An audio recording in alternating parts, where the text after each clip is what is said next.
Bueno, primero saludamos a todos los que están conectados y que se van conectando. Creo que estamos en hora.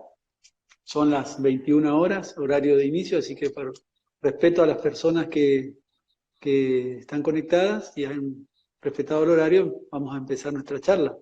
Estamos en una nueva edición de Conversando con el Club, del Club de la Libertad. En esta oportunidad te tenemos a ti, Rodolfo Distel, para conversar contigo sobre el futuro de la democracia. Ese es el tema. Rodolfo es representante, sos un empresario, representante de Unión Editorial. Y antes de empezar la charla, si tenés algún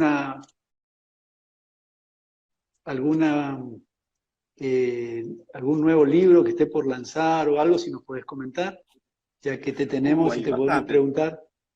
Sí, claro, hay bastante. Libros hay muchos. Porque justo nos agarró esto en una época donde nosotros estábamos en pleno momento de lanzamientos. Entonces estamos en este Claro, momento con algunas cosas en marcha, parados, porque, mira, por esta instancia nosotros estamos ya en la entrada de lo que era la Expo EFI, donde es un gran evento que abarca toda la parte financiera y que se desarrolla ajá, también en la rural. Iba a ser el 16, 15, 16 de abril.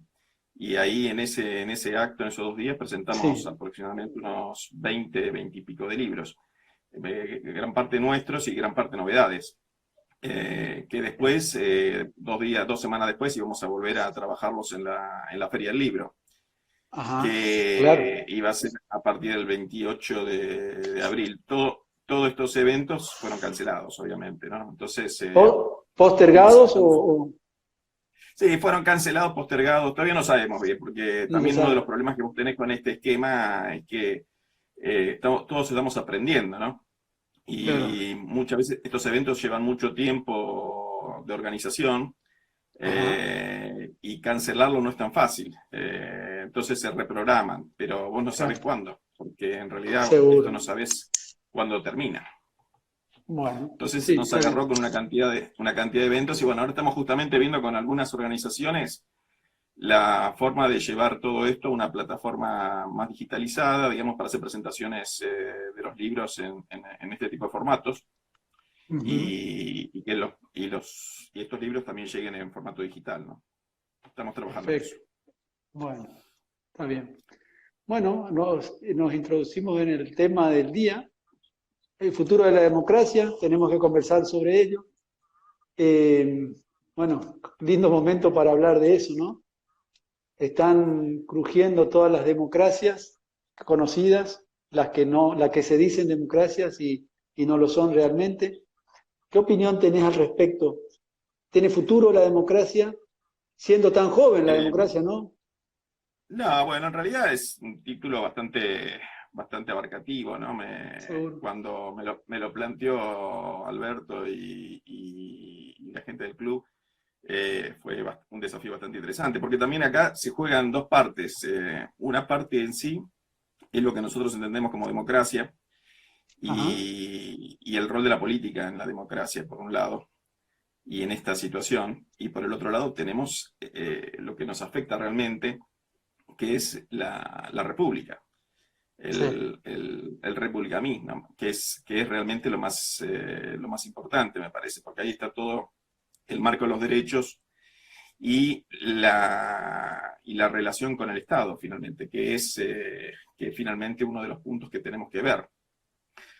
Hoy por hoy nos encontramos en una situación donde la democracia en sí es una forma de gobierno, es una forma electiva muy competitiva, y eso Mm. también juega un rol importante en este momento en todos los lugares del mundo, porque gran parte de Sí. estos problemas que estamos sopesando en distintos países tienen una directa relación con en qué momento se encuentra el gobernante en su vida electoral en el país. Si tiene que ser reelegido o no tiene que ser reelegido.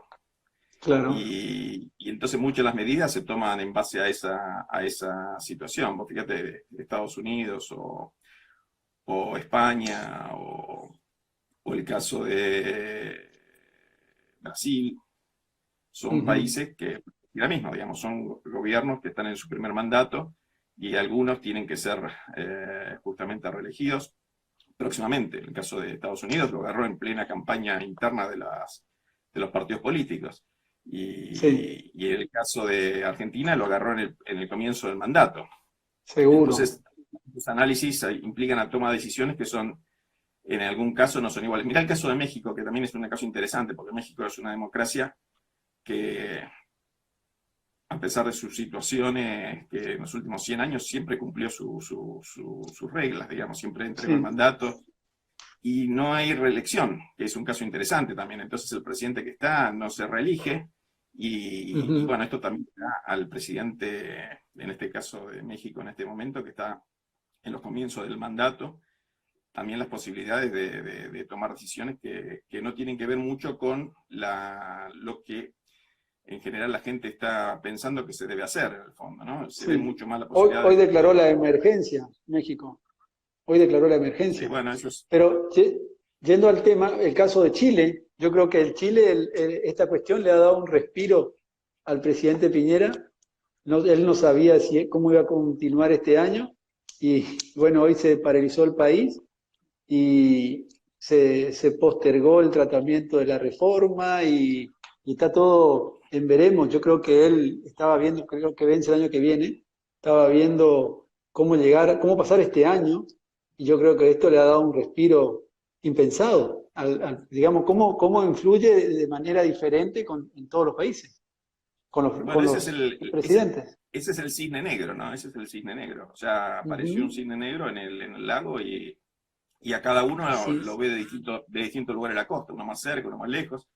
En el caso de Chile, que vos mostrás, también es un caso muy, muy interesante, ¿no? Porque imagínate que toda esta reforma que estaba siendo impulsada por los sectores de la izquierda, sobre todo en Chile, va a tener que esperar, porque es imposible llevar adelante en esta situación. Y Chile es uno de los países que realmente tiene la mejor posición económica en este momento en Latinoamérica para poder llevar adelante una Sí, crisis de estas características, ¿no?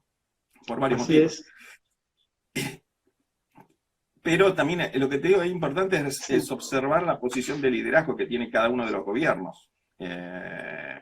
Sin sí, o con este condimento de que tiene que enfrentar una elección en el corto plazo, porque eso del liderazgo es una cosa central, y en el caso argentino también es una de las cosas que tenemos que ver y mezclarlo esto con el tema de cómo se defiende la República en esto, porque acá están los derechos de las personas también, por otro lado, de las minorías políticas y de las minorías económicas, de la gente que sí. produce en un país. Vos fíjate que hoy tenemos un problema muy grande en Argentina, porque en realidad hay mucha gente que tiene que producir sí o sí. Si un país que no produce, no puede estar en cuarentena permanente. El gran reclamo que se está produciendo hoy en Argentina es sobre este avasallamiento que hay sobre los derechos de los productores en general, de tener que salir a la calle, y hay muchos pueblos, por ejemplo, ahora se está produciendo la trilla en la provincia de Buenos Aires, en el sur de Santa Fe, Ujú. y hay muchos Sí, pueblos que se han cerrado completamente, ¿no? Ayer lo hablábamos con sí. algunas personas, es sorprendente que los han tapiado los pueblos, los han cerrado, los han apartado. Sí. Esto es mucho por Aquí, el temor también. Sí. no, aquí también pasa eso. Hay municipios que han cerrado los ingresos, los accesos y nadie entra y nadie sale. Y bueno, se toman ese tipo de decisiones que afectan la producción, lógicamente, afectan derechos individuales. Pero una cosa que es llamativo, en la Argentina, país que hace 34 años, a ver, 37 años recuperó su democracia, en la última etapa democrática, se ven actitudes totalitarias que la gente festeja o las ve la mayoría de la gente las ve con interés y con beneplácito, y que esto que vos decís, no miramos más allá de la situación, no solamente de los que nos producen, sino de gente que vive el día a día, no puede hacer su trabajo informales en muchos casos, gente que vive hacinada y las obligan a quedar más hacinadas todavía. Se vive una cuestión difícil que hay que tener en cuenta la posición, las diferentes posiciones, las diferentes burbujas, pero la gente lo ve con beneplácito y y cada día se avanza y se aprovecha, creo yo, para avanzar sobre libertades individuales. Hoy el tema de la carne, el tema de los precios máximos, una serie de cuestiones, y la gente dice, qué bien este presidente, yo no lo voté, pero lo apoyo. Y a uno le da miedo una situación como esta, donde se puedan perder muchos derechos y recuperarlos. Es difícil, ¿no? En Bueno, por eso te Argentina, por lo planteaba el menos. tema del liderazgo, porque en realidad en el liderazgo está un poco la respuesta a todos los problemas que tenemos. Nosotros, incluso esto que vos planteabas hace un ratito acerca de, mirá la figura del superhombre que se está tratando de armar de Sí. presidente, la sociedad, que como que la sociedad está pidiendo eso, yo creo que la sociedad no está pidiendo eso, que también es una posición que si el líder no tiene claro cuál es el camino que tiene que llevar en esta situación, líder en el sentido propio de tomar las decisiones, porque sí efectivamente tiene un mando, y una de las cosas que estamos viendo es que eso se está llevando al unicato en el fondo también, ¿no? Porque, por ejemplo, el Congreso no está funcionando. No, para nada. No se está consultando ni está funcionando. Y acá hay un problema que también tenemos que ver. Mira, yo estoy siguiendo muy de cerca el tema en España, ¿no? Y en España hay una crisis no solamente de tipo sanitario, pero también hay una cuestión política muy fuerte detrás de esta crisis, que yo creo que tanto en Italia como en España hay que seguir esos fenómenos desde el punto de vista sanitario y desde el punto de vista político también, porque son muy parecidos a lo que pasa en Argentina, a lo que puede pasar en Argentina, por raíces culturales, por raíces, por forma de operar. Fíjate que los problemas políticos que tienen estos dos países son similares a los problemas políticos que tenemos nosotros. O sea, son más cercanos, estamos más cercanos a ese tipo de problemas que a los problemas que tiene Estados Unidos, por ejemplo. Claro. Entonces, pienso que tal vez hay una relación que podemos nosotros llegar a ver. Y lo que está pasando ya es muy grave. Y vos fíjate que esto arrancó en Argentina a principios de marzo, digamos, cuando empezamos a ver el tema. Y el ministro de Salud argentino ignoraba el Sí, tema, lo ignoraba completamente. O sea, totalmente. ¿te acuerdas que le daba cabida al dengue en ¿Al comparación dengue? con el, Sí. con el corona? Esto no, que Y la verdad estábamos es lejos. que estábamos lejos y le llegó al día siguiente, le explotó Terrible, en el fondo de la casa le terrible. explotó. Entonces, Así bueno, es. eso me da a entender que esta gente no estaba preparada para el tema y no Ajá. pensaba prepararse para el tema, porque después siguieron bajando los decibeles al tema hasta que se dieron Sí, cuenta que esto ya era... Y esto no fue hace un año atrás, esto fue hace 20 días. claro. Entonces sí, lo que hubo una cohesión social en decir, mira, estamos en una situación complicada, estamos viendo lo que está pasando en Italia, que se empezó a explotar Ujú. el tema, y a partir de esa instancia, la gente sí lo que puso fue, bueno, vamos a darle una posibilidad a esta gente que arme un plan. Pero me parece que ahí se tomaron dos alternativas. Le gustó mucho el manejo del unicato y con los medios Sí, al sí, Poder Ejecutivo.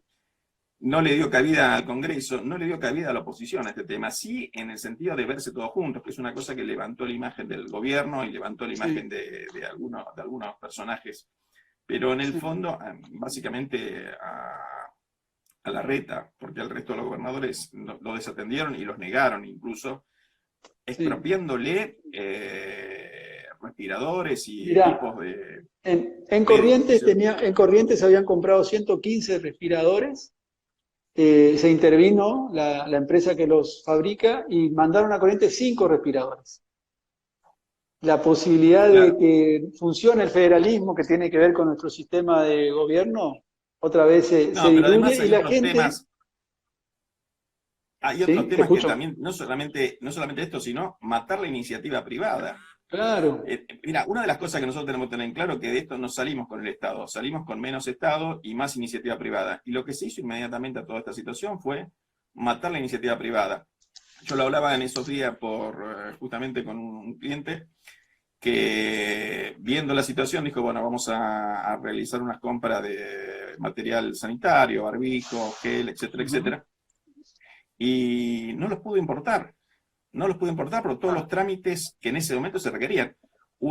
Qué bárbaro. 2 semanas después, y es más, hoy en Buenos Aires, si vos querés comprar barbijos, no tenés, no se consiguen. Ah, Vos fíjate la oferta de... una locura. Acá, bueno, una de las cosas, Lo del gel, tuvieron que intervenir los tipos hasta prohibir que a los mismos fabricantes de material, estos materiales, sí, restringiéndole hasta la forma de distribución y la prohibición de venta a algunos fabricantes naturales, con lo cual se redujo la oferta sustancialmente, eso elevó los precios más todavía y se hizo más grande la escasez. Entonces, claro, eso, ¿qué nos dice? Bueno, ahí estás sí, afectando nuevamente el derecho de las personas, los derechos propios del mercado, que tiene una persona de realizar sus actos de comercio, ajá, y no darse cuenta cómo funciona en realidad la ley de precios en una economía, así es. digamos, que son el problema que tenemos siempre con ellos. Así es. Y bueno, pero también hablando de este monopolio de la información, hoy por primera vez escuché en un programa de televisión la alternativa de Corea del Sur, o el ejemplo de Corea del Sur y de Israel. Por primera vez. Quizá lo hablaron antes, pero ha sido masiva la publicidad de los países que han tomado la misma medida que la Argentina, pero de los países que han tomado otras alternativas sin afectar la producción de sus respectivos países, de eso no se habla.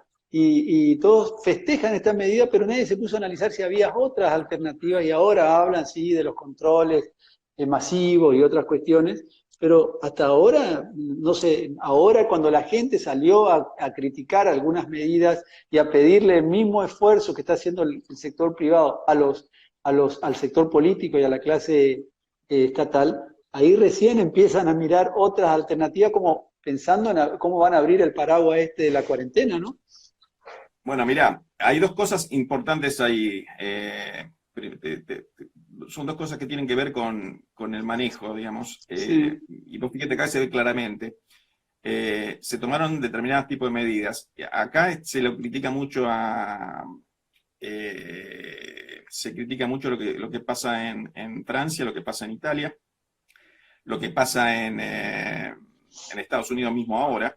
sí, Pero también pensemos que en esos países es muy difícil llevar a cabo lo que hizo China, por ejemplo, de aislar completamente a los pueblos, ah, encerrarlos y dejarlos adentro de sus mismos edificios. Y es más, hay un documental muy bueno que está en YouTube sobre cómo es la situación en China, en Wuhan ujú, justamente, cómo se aisló a esos pueblos, y bueno, fueron casi confinamientos, o sea, vos no podías salir de tu edificio si no tenías un pasaporte que te daba el gobierno, y según el color de claro, ese pasaporte podías caminar 1 o 2 cuadras, y nada más que eso. así es. Estamos hablando de un Eso, país eso donde no existe la democracia, tema de nuestra es donde conversación. exactamente, correcto, Ujú, donde no hay democracia en ese país y donde no hay derechos, o sea, donde no está la así es, república instalada, ¿no? Entonces no tenés así un es. marco institucional que te respalde. Y por el otro lado tenés lo que pasa en Francia o en Estados Unidos o en Inglaterra, donde los tipos dicen, no podemos cerrar Nueva York. ¿Cómo vamos a cerrar Nueva York? Porque una Ah, cuarentena, o sea, ahí está la autorresponsabilidad o la responsabilidad de las personas de comprender cuál es el problema y automarginarse lo más que se puede del contacto social. claro, Entonces, ese es un tema que, por eso también, esto lo marcaba Merkel al principio, ya en el sí, mes de enero, cuando se hablaba del problema y cómo iba a llegar a toda Alemania. En febrero, Merkel dijo, miren muchachos, el 60-70% de la población se va a enfermar de esto. claro, Lo que nosotros tenemos que ver es que no se enfermen todos juntos. Entonces, ¿qué hizo Alemania? Alemania es un país que tiene una gran cantidad de enfermos, cuando vos ves, pero tiene muy poco índice de mortalidad. Tiene totalmente. casi la misma cantidad de enfermos que tiene, o 20.000 menos que tiene España, por Sí, ejemplo, y tiene 600, 700 muertos, mientras que España tiene 8.000 y pico. Entonces, así es. vos te das cuenta que ahí las medidas que tomó eran, pero ¿qué hizo? Preventivamente, lo que hizo que le sirvió para poder manejar esta crisis fue justamente darse cuenta dónde estaban los enfermos, testear permanentemente a todas las personas que están en condiciones de estar con el virus y aislar a esas personas puntualmente. Entonces eso Ujú, ayudó muchísimo, pero para eso tenías que tener previamente que haber comprado los test, claro, adelantarse a esto. Si nuestro ministro hubiese estado atento a lo que pasaba en el mundo y no pensaba que iba a estar de 4 años de licencia en el Ministerio de Salud, en enero Ajá. hubiese comprado test a China. Y posiblemente hoy tiene test. Hoy en Argentina, yo te digo, los 500 enfermos es una 900, 800 enfermos que tenemos es una Sí, risa, eso no no, existe.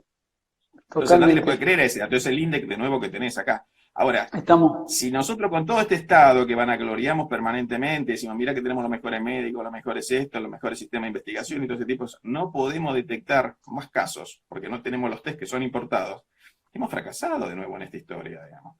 así es. Entonces, y además a la iniciativa privada que se adelantó y trató de avanzar en todo este tipo de casos, no le dimos La la posibilidad de pisamos. que compre los test, por ejemplo.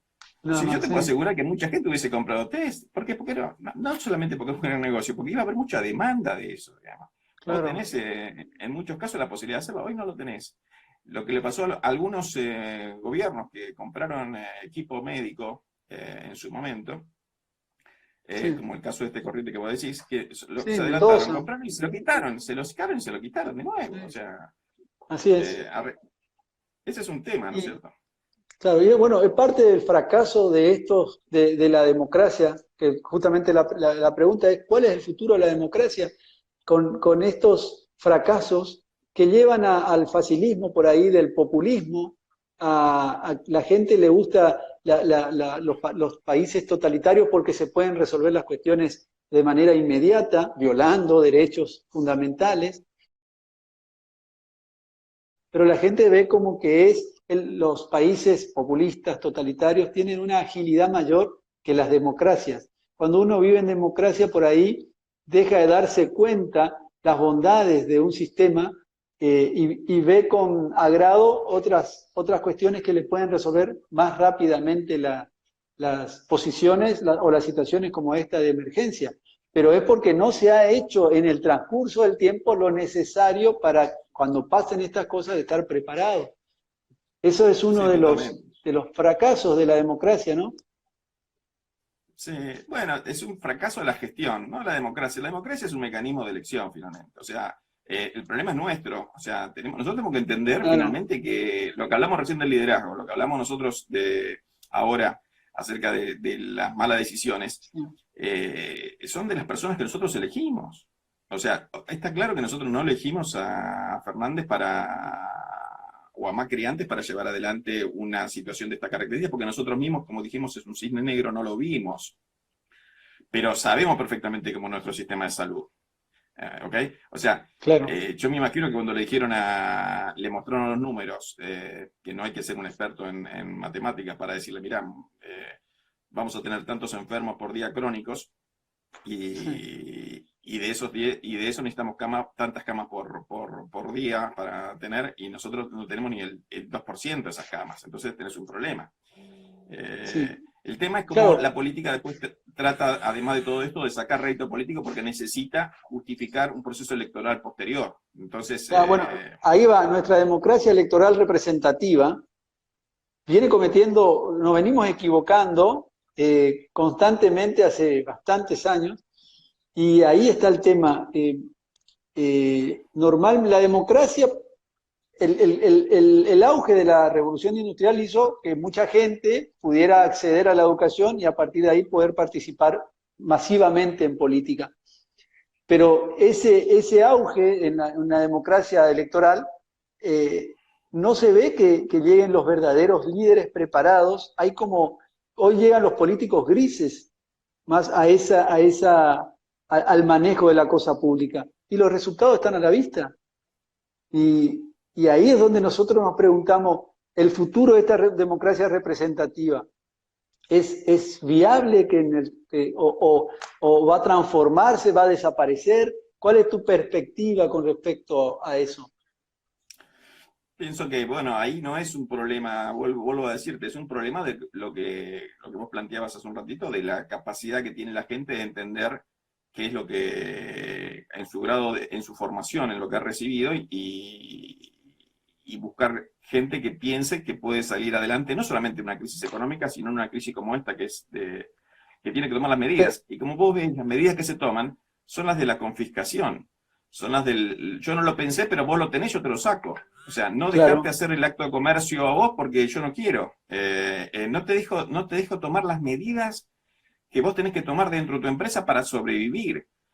Y esto pasa por lo que le pasa hoy a Techín, por ejemplo, que tiene que desprenderse de 1.500 sí, personas y no la puede despedir, como también de la persona que está y tiene su kiosco en la esquina de tu casa que lo tiene cerrado, no lo puede abrir, y cómo hace para pagar las cuentas. Entonces yo quiero abrir, dice el tipo, y bueno, no importa si no viene nadie, yo no sé si viene alguien o no viene nadie. Pero hoy no, ayer hablaba con una persona y dice, bueno, y la peluquería, yo quiero ir a la peluquería, me dice, ¿y cómo hago? Y no hay peluquerías. Entonces, bueno, ¿y el claro. peluquero cómo hace para sobrevivir? ¿Qué le vamos a dar un subsidio a cada persona? O sea, ¿tienen que arrodillarse nuevamente ante el Estado para recibir un subsidio y comer de nuevo? O sea, hay una Son línea muy de regresiones de la democracia. formativo que tiene cada uno, digamos. Hola, Eh, se cortó. sí, sí, te escucho perfecto.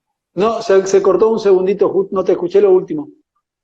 No, que eso depende mucho del grado formativo que tiene la sociedad que vota después a la gente. Por eso Ah, nosotros lo vemos esto a diario porque es una lucha cultural que a diario tenemos. Pero ante sí. la pregunta que vos siempre planteás, que es, bueno, la gente quiere tomar, qué camino toma, si le decimos, asuma usted la responsabilidad y vea qué quiere hacer, o está esperando la orden de arriba, que le digan lo que tiene que hacer, y yo Ah, pienso que mucha gente quiere que venga la orden de arriba porque está en el fondo eh, enseñada en esos términos, ¿no? A esperar la orden y no tomar la decisión. De acá se ah. sale con la iniciativa de las personas, con la iniciativa privada, no con la iniciativa del Estado. Esto lo tenemos que tener en claro todos. Claro, Esto pero es estas fundamental. regresiones democráticas, pero estas cuestiones totalitarias que vos decís, que violan derechos, son regresiones democráticas que nos llevan al populismo, al totalitarismo, a los Absolutamente, pues ese es el nacionalismos. camino, Eh, ese es el camino que con- tenés, ese es el problema que tenés, ese es el camino que tenés. O sea, el camino que seguís es este, porque entonces a todo esto le das más todavía. Mirá lo que pasó en desaparece la España. democracia, desaparece Mira, la mira, pero democracia. mira lo que pasó en España, que es muy Sí, interesante. Es muy parecido a lo que pasó acá ayer con Fernández. Fernández enseguida se peleó con Roca por el caso de Techín. Enseguida sí. saltó a... Entonces, y la gente ahí reaccionó enseguida. O sea, hubo un rechazo por parte de la gente. Decir, ah, no, pará. En España pasó lo mismo. Iglesias, que es el vicepresidente, inmediatamente amenazó a las empresas que tomen determinadas medidas a incautarlas, a sacarlos del control de ponerlas a nacionalizarlas. Y toman la misma decisiones o amenazan bajo las mismas procesos coactivos. ¿Por qué? Porque es la forma de pensar de ellos. ¿Entendés? Entonces, ahora, bajo esta forma de pensar no hay solución. Mira, increíblemente el problema que tuvieron ellos para parar la economía me hizo recordar mucho, Ajá. te digo acá, vamos a un tema más literario, a la rebelión de Atlas. O sea, el proceso este de Ujú. cuarentena, cuando entras y se empieza a parar todo el proceso y tal, y la gente le decía, pero no podés hacer esto, no Sí, podés parar, porque esto no se puede. Y yo me veía ahí en la mitad del guión de la rebelión, digamos, en particular. sí, ¿Sabes cuál es el problema? Que vos entrás de esta manera, a estos procesos, y después tenés que salir. claro. ¿Cómo se salen de Bueno, estos procesos? Que es un poco lo que vos planteabas recién. Ahora esa tenés es que la poder salir de preocupación. todo eso. Claro. Esa- Y ahora no salimos sabés cómo. afianzando la democracia o salimos en un totalitarismo, o no salimos, digamos, nos vamos hacia un O no, claro, totalitarismo o o pasa el lo, escenario que vos decís que perdés la democracia en este punto porque te vas a un en este totalitarismo mayor, proceso. digamos. Claro. Son Exactamente. procesos, el proceso de Venezuela que llega de manera democrática al poder y después hoy estamos viven los venezolanos una dictadura y de tantos países que pasa lo mismo. ¿Me escuchás? ¿Me escuchás? Hola. Hola. Sí, te estoy perdiendo un poco ahí. Sí, yo también te perdí, por eso te pregunto. Hola. Sí, te escucho perfecto yo. ¿Ahora sí? Sí, sí. Está. Bueno, ese es el problema de la democracia, hablábamos representativa, de las malas elecciones durante muchos periodos, y hoy estamos ante un Dios al que queremos endiosar, felicitándolo de las medidas totalitarias, fascistas que están tomando. Yo veo ahí, y después la cuestión de la corrupción, la cuestión de la crisis de los partidos políticos, la cuestión de las elecciones periódicas, de las reelecciones, todo eso afecta al sistema democrático y llega un momento del hastío. Lo veíamos ayer con el cacerolazo, es decir, hacer el sacrificio de la parte del sector privado y el sector público, gracias por todo el esfuerzo que están haciendo, digamos eso un poco, y hay una reacción. Esa reacción nos puede llevar a un camino sin retorno. De esta democracia representativa, entonces ahí te pregunto, ¿pueden haber elementos o formas nuevas de llevar adelante la democracia o de modificarla? El otro día leía algo sobre el blockchain como una posibilidad de ir dejando la democracia representativa, que nuestra Constitución lo establece. Nadie gobierna ni delibera sino a través de sus representantes, eso está establecido, pero cada vez se gobierna menos a través de los representantes. Hoy el Congreso no funciona y los decretos de necesidad y urgencia salen por todos lados y la gente los aplaude. Y estamos todos prisioneros de esa situación. ¿Crees que hay alguna posibilidad que la democracia representativa como la conocemos vaya mutando hacia otro tipo de democracia? ¿Es imposible, lo ves? La verdad que es muy complejo el tema porque aparte de esto,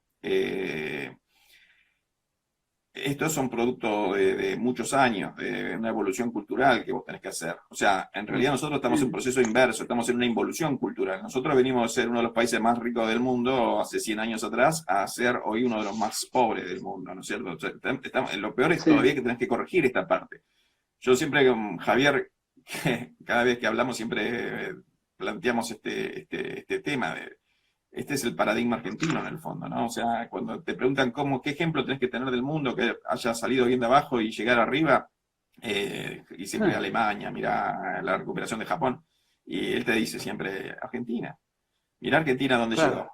No era nada y llegó acá y ahora, pero nosotros hicimos un camino inverso también muy fuerte que nos llevó casi al inicio. Y hoy tenemos un poco que recuperar, por eso la batalla cultural es muy fuerte en este tema y está en hacer este tipo de cosas que están haciendo ustedes con un esfuerzo muy grande. El club se ha puesto, por ejemplo,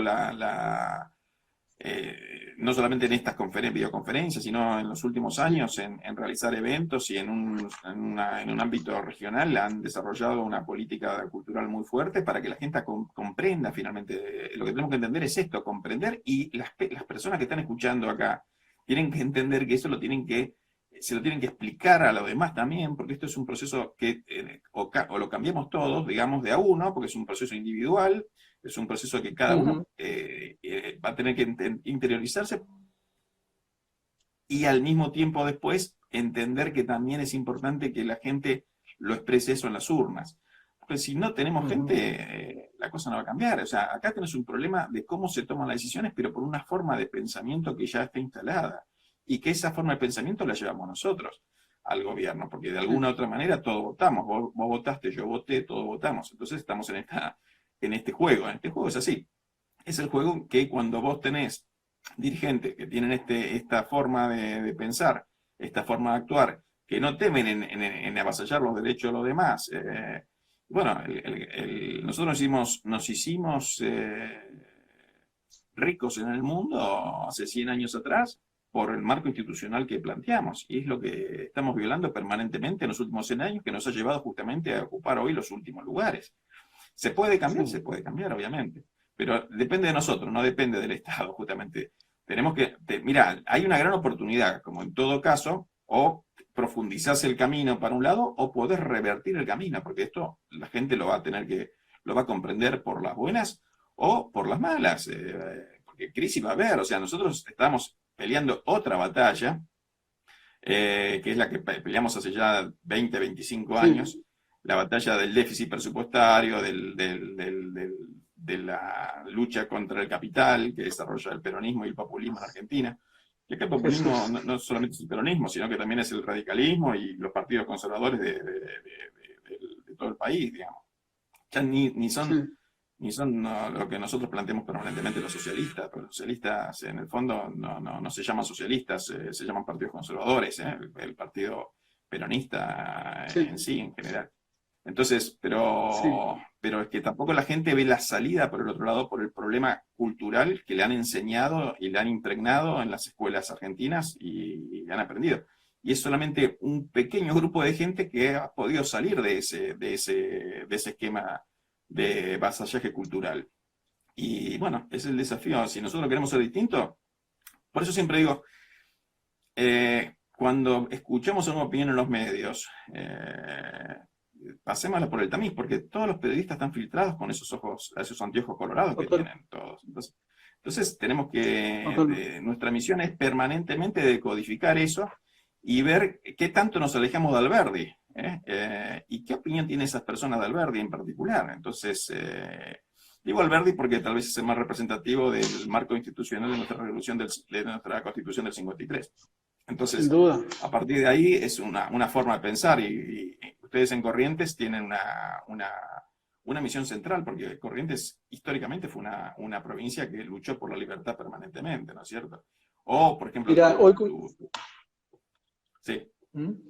No, te iba a hacer un comentario justamente acá de Corrientes. Hoy estamos celebrando o conmemorando un nuevo aniversario de la batalla de Pago Largo. La batalla de Pago Largo, que es el primer levantamiento contra Rosas, el 31 de marzo de 1839. Se dio la batalla de Pago Largo, donde las fuerzas correntinas fueron diezmadas. Pasaron a la Quintina más de 800 soldados. Corrientes tuvo 2000 bajas.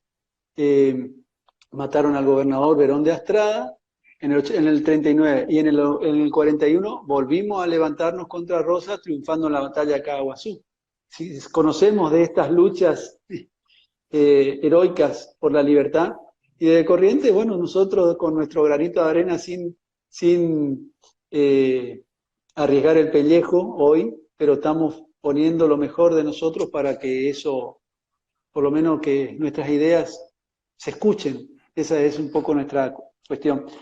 No te quiero demorar más. Mi última... No, te quiero agregar una cosita más que es importante para no ser muy negativo en el mensaje, porque sí hay una cosa que... Eso te iba a preguntar. ¿Cuál es tu cuestión sobre la democracia? ¿Crees que es el camino que nos va a llevar a superar esta cuestión? Porque no hay otro sistema mejor. Lo decía Churchill, ¿no? Es el camino. Es el único camino. Esa es la regla de juego, están marcadas en ese camino. Después, si lo queremos cambiar, si vos me preguntás si el mejor sistema es este, ahí entramos en una discusión que es otra discusión. Lo que nosotros tenemos que es paliar esta situación, porque no vamos a llegar a modificar eso, y seguramente si planteamos una elección para hacer eso, vamos a perder popularidad y va a ser peor la decisión. Entonces, lo que sí es una cosa muy importante, que es el trabajo de todos. Y en esto te agrego algo más que es más importante, y sobre todo para los jóvenes. Es lo que dije hace un ratito, que es, acá se abren oportunidades.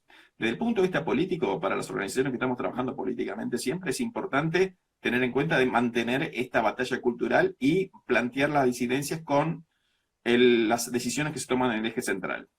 A ver, si estamos de acuerdo o no estamos de acuerdo, y cómo afectan los derechos de las personas, porque nosotros tenemos que defender los derechos de las personas, el marco institucional y republicano. Este es el tema central. La democracia es un sistema electoral, digamos. Entonces, pero para modificar el sistema electoral, para tener más peso, tenemos que convencer a más gente de que lo que nosotros decimos funciona y funciona mejor. Entonces, este es el momento de plantear estas cosas, y la gente tiene que estar abierta mentalmente para eso. Pero hay otro tema importantísimo en este esquema, que es lo que planteamos al principio, cuando empezamos la charla, que es un gran momento para reinventarse, porque también esto te da un marco distinto.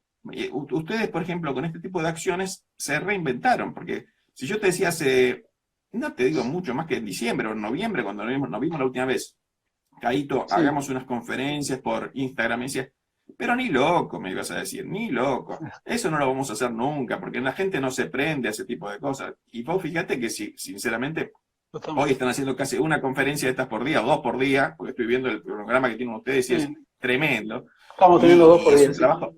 es un trabajo enorme y lo están haciendo con mucho éxito, porque si no, no lo harían, digamos. Entonces, sin lugar a dudas, es el momento de reinventarse. No solamente como lo hicieron ustedes acá con este tipo de cosas, sino, esto se lo planteo a todos los chicos, a la gente que está trabajando, es el gran momento. Y hablaba con un empresario que me llamó, me dice, che, Rodolfo, ¿cómo vamos a hacer con este tema? Y le digo, no te vuelvas loco con estas cosas, vos tenés que pensar la forma que podés cambiar tu negocio, tenés que hacerlo de nuevo de otra manera distinta, por lo menos esto te va a ayudar a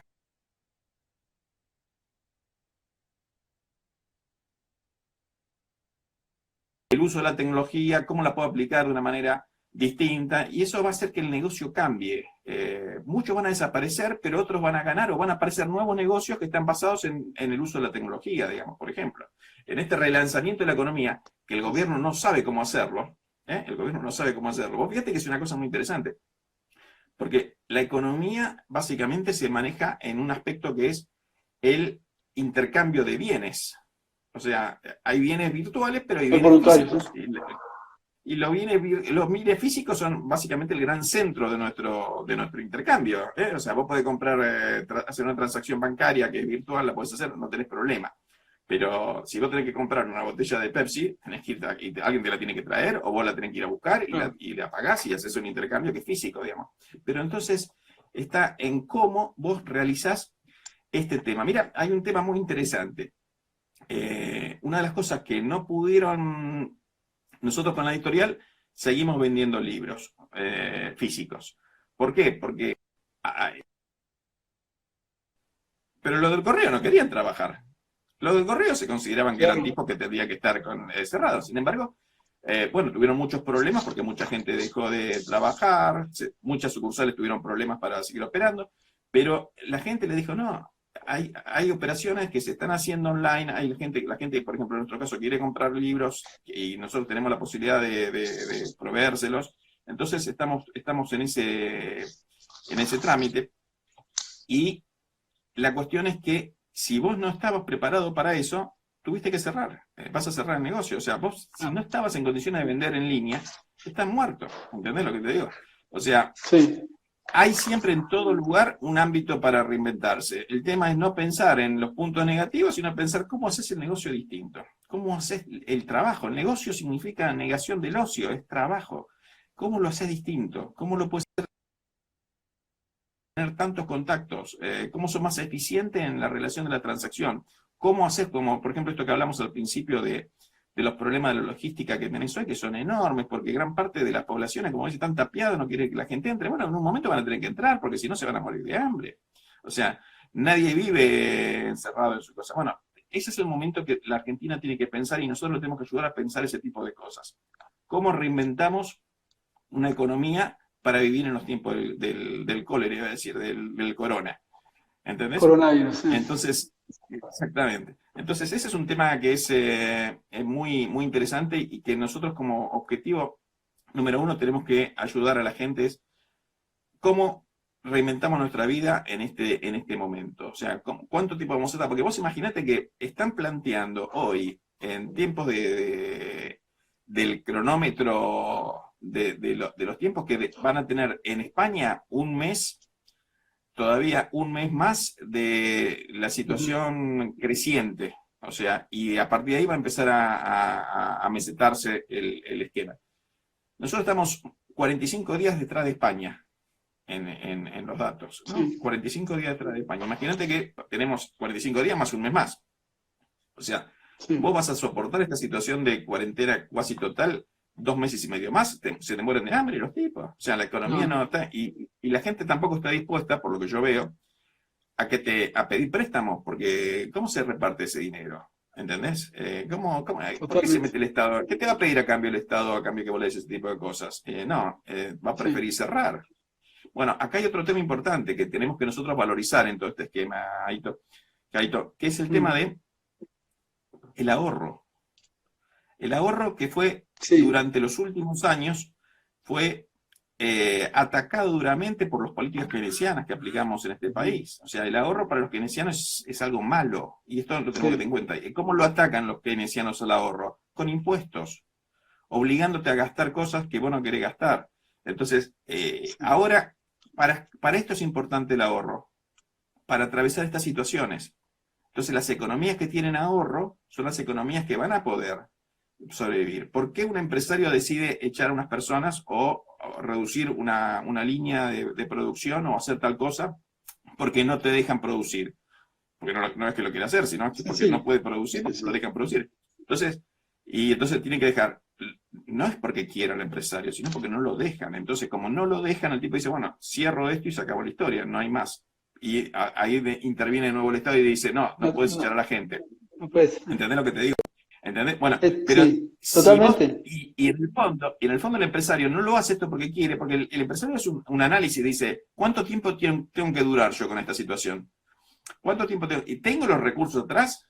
No tengo problema. El empresario no tiene problema en gastar los recursos, porque sabe que lo que está haciendo es bueno y lo va a vender después en el futuro. Pero lo que no tiene claro es cómo es lo que se le critica al gobierno.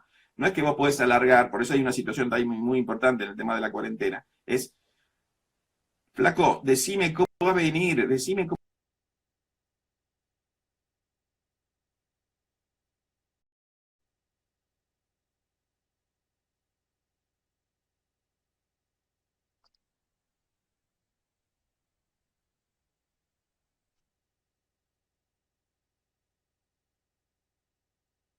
a través de distintos tipos de sanciones que te están haciendo permanentemente. No tenés margen en los negocios por las distintas situaciones, intervención en los precios, etcétera, etcétera, no tenés posibilidad de ahorrar. Este es un problema, porque la economía argentina no se basa, uno de los problemas que tiene la economía argentina es que no ahorra, no alcanza a ahorrar. Entonces, ¿por qué? Porque no es productiva. Entonces, ¿por qué? Porque gran parte de las ganancias de una empresa o de nosotros, en realidad, son destinadas al ahorro. Y si vos tenés una política en los últimos años, sea peronista, sea radical, sea cualquiera, sea macrista, del PRO, el gobierno, que piensa que ahorrar es malo, tenés un problema enorme. Ahora te viene el cisne negro en el medio, ¿y qué te pasó? No podés vivir. ¿Por qué? Porque no tenés el ahorro. Vas a la heladera y no tenés nada. ¿Entendés lo que te digo? Sí, y Entonces, cuando tenés ahorro, te sacan con bueno, lo que pasa impuestos, es que te confiscan. bueno, pero por eso no hay ahorro. Pero si vos no tuvieses una política tan dura, digamos, de impuestos que la gente pueda ahorrar, ¿qué hace? Sí. Y bueno, viene el mal tiempo y tiene la heladera llena y puede esperar un tiempo más, ¿ok? Y esto va a todo nivel, al empresario, a la persona que está en la casa, que también es un empresario, porque todos somos empresarios. Esa es una cosa importante que uno tiene que tener presente también. Todos somos empresarios. El empresario no es el concepto que nos quieren vender permanentemente. Cada uno de nosotros somos empresarios en nuestra vida. Todos somos empresarios. Y vivimos bajo las mismas reglas todos, exactamente, no hay reglas distintas. Entonces, hoy una de las cosas que nosotros tenemos que la gente tiene que comprender, los que no lo entienden realmente, es entender la importancia del ahorro. Para esto sirven los ahorros. Aparte que para otras cosas, para esto sirven.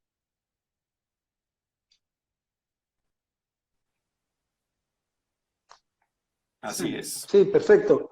No, y tenemos las mismas reglas, pero no todos estamos sometidos a las mismas reglas, porque cuando se mete el Estado es donde genera las diferencias.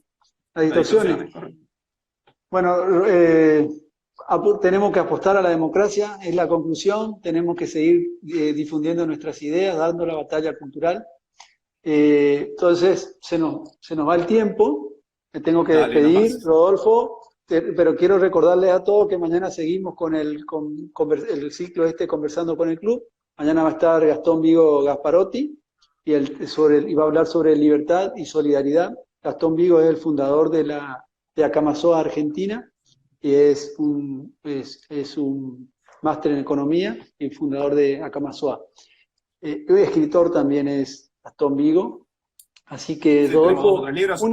Ahora vamos a sacar un libro nuevo de él. Calculo que para el segundo semestre vamos a tener justamente un libro que cuenta el proyecto de Acamasoa. Pero pregúntaselo a él mañana y sí, así que ya lo vamos a tener seguramente para presentarlo en la próxima tanda de libros que vamos a presentar en línea.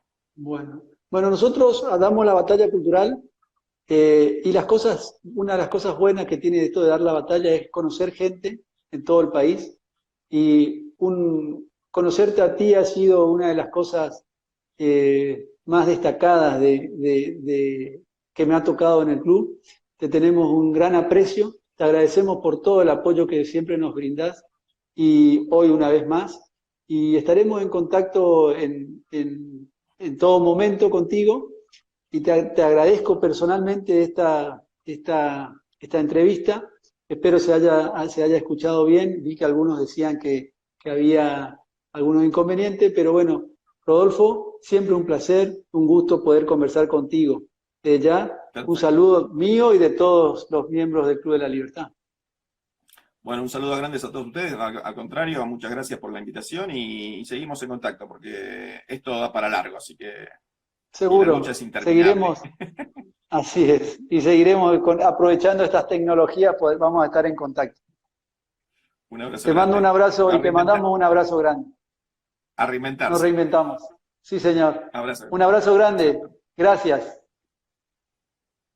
Muchas gracias a todos. Hasta luego.